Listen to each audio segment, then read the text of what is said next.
Yes, friends, thanks for joining in. Today I came to give you an update about our comrade, Francis Zaake, our MP for Mityana Municipality.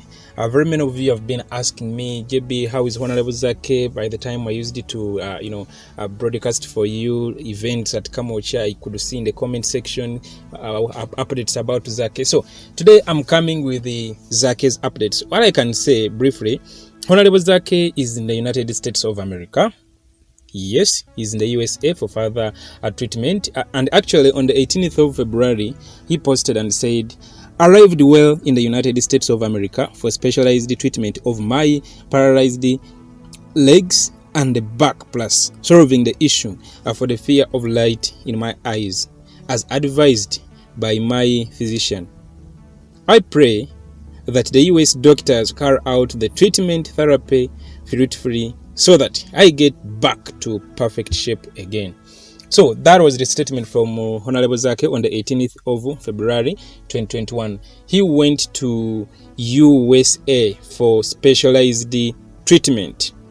His legs are paralyzed and the back, even he cannot see, he cannot face the light directly. You used to see him with the sunglasses, those black sunglasses. So he went to USA for further treatment. Actually, even on the 2nd of Feb, when he was still at Lubaga Hospital, he posted and said, I'm undergoing different physiotherapy sessions which involves the use of electric currents passed through my body to stimulate the nerves and muscles, chiefly in the treatment of body pain and paralysis.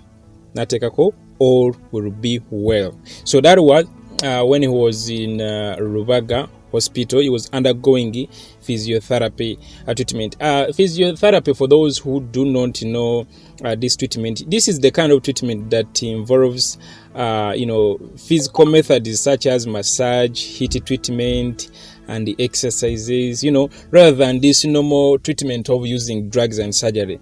So such sessions now, like for Honorable Zaake, they involved use of electric currents passed through, his body to stimulate the nerves and muscles. You saw the photos he posted on Facebook during that time when wires were passing by his body and all that kind of thing, just like you can see on the screen there.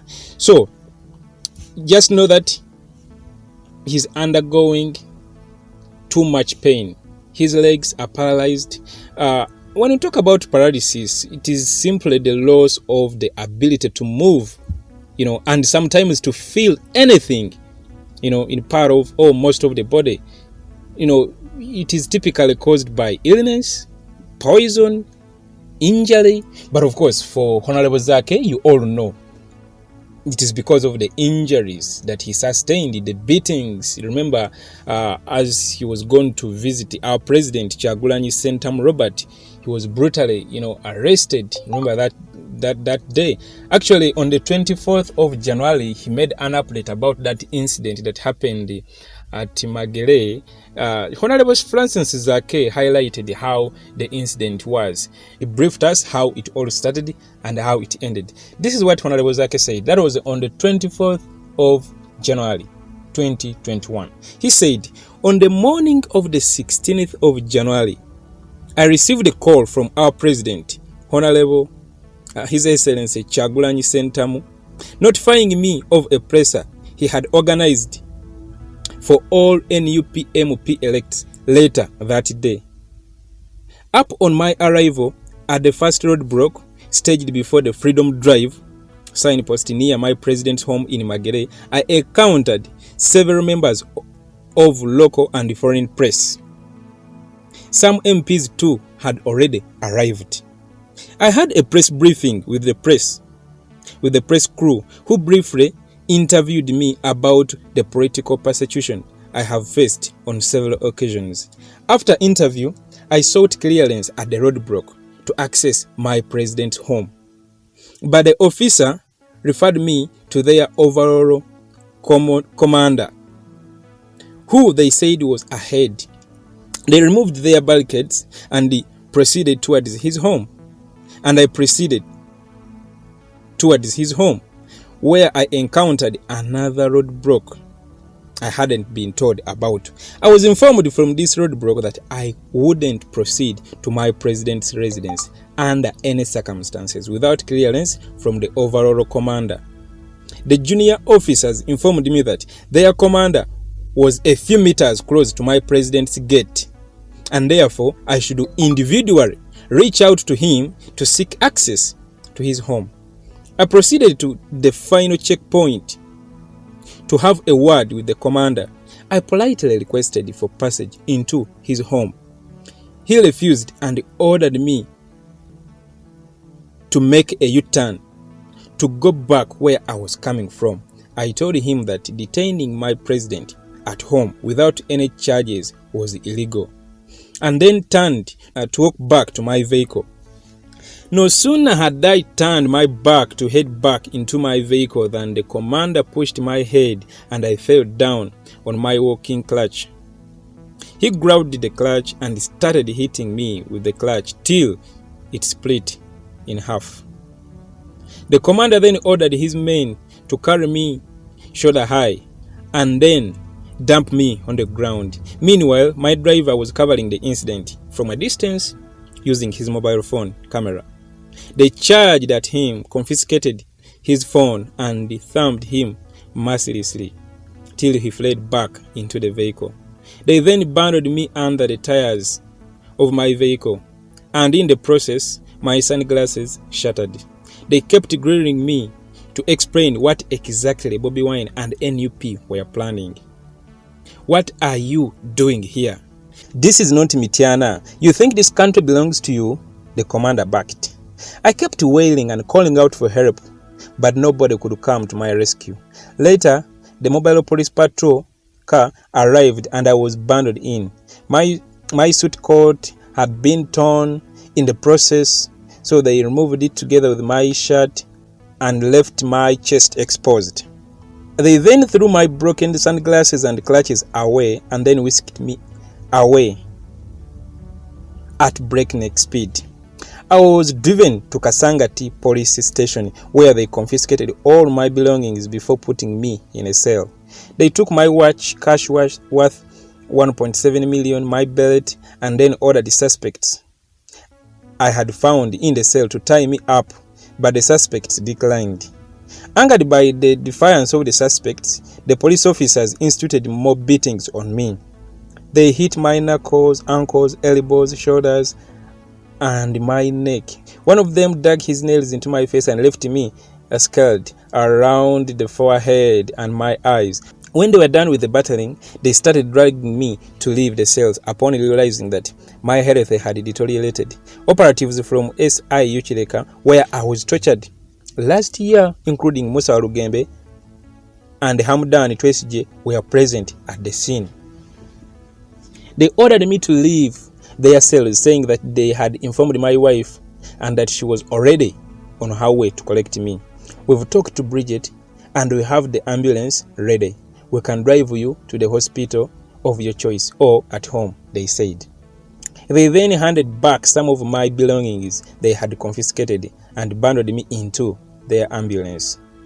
It was around then that our spokesperson, Honorable Joel Senyon, arrived. I had left him at the police roadblock. On his arrival, the police goons rushed me to Rubaga Hospital and dumped me there without even saying anything to the hospital management.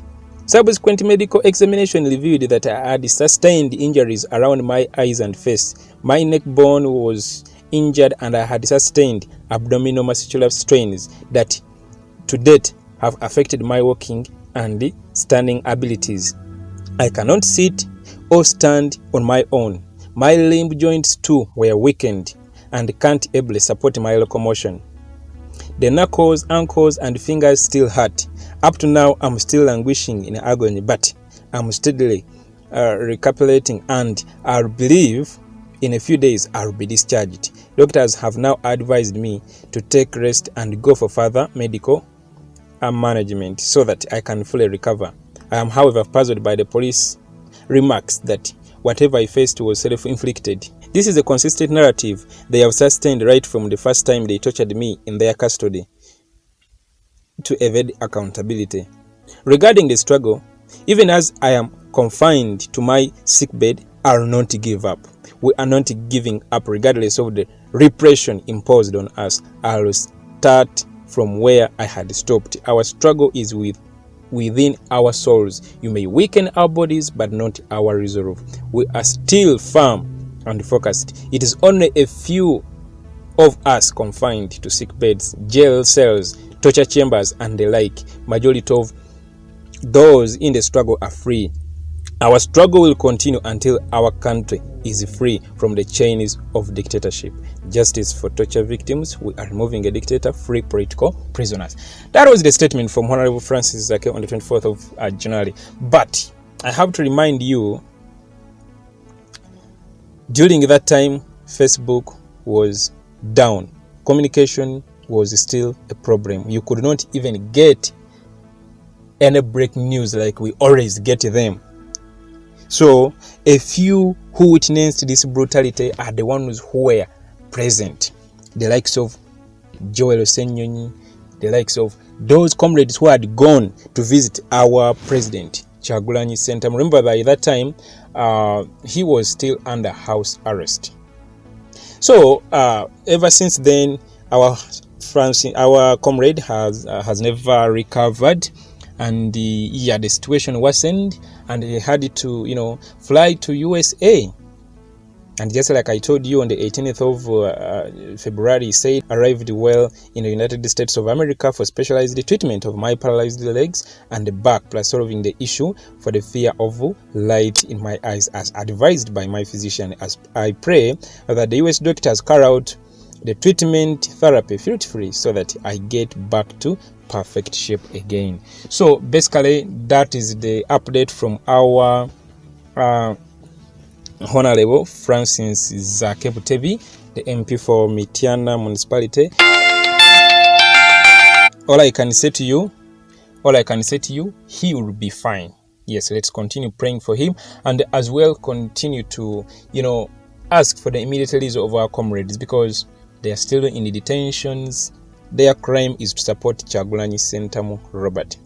You understand? So let's keep being very assertive, because the struggle entered into a new phase. It is now in a new episode. The case is before us. Of course, it has always been us, but now it is clear. Do whatever you can. If you're above 18, you know what to do. Yes, if you're above 18 years of age, don't ask these other questions that what next. Those are questions that have to be asked by someone of 10 years, 12 years, 13 years. But if you are 18 and above, please, mwebereremu.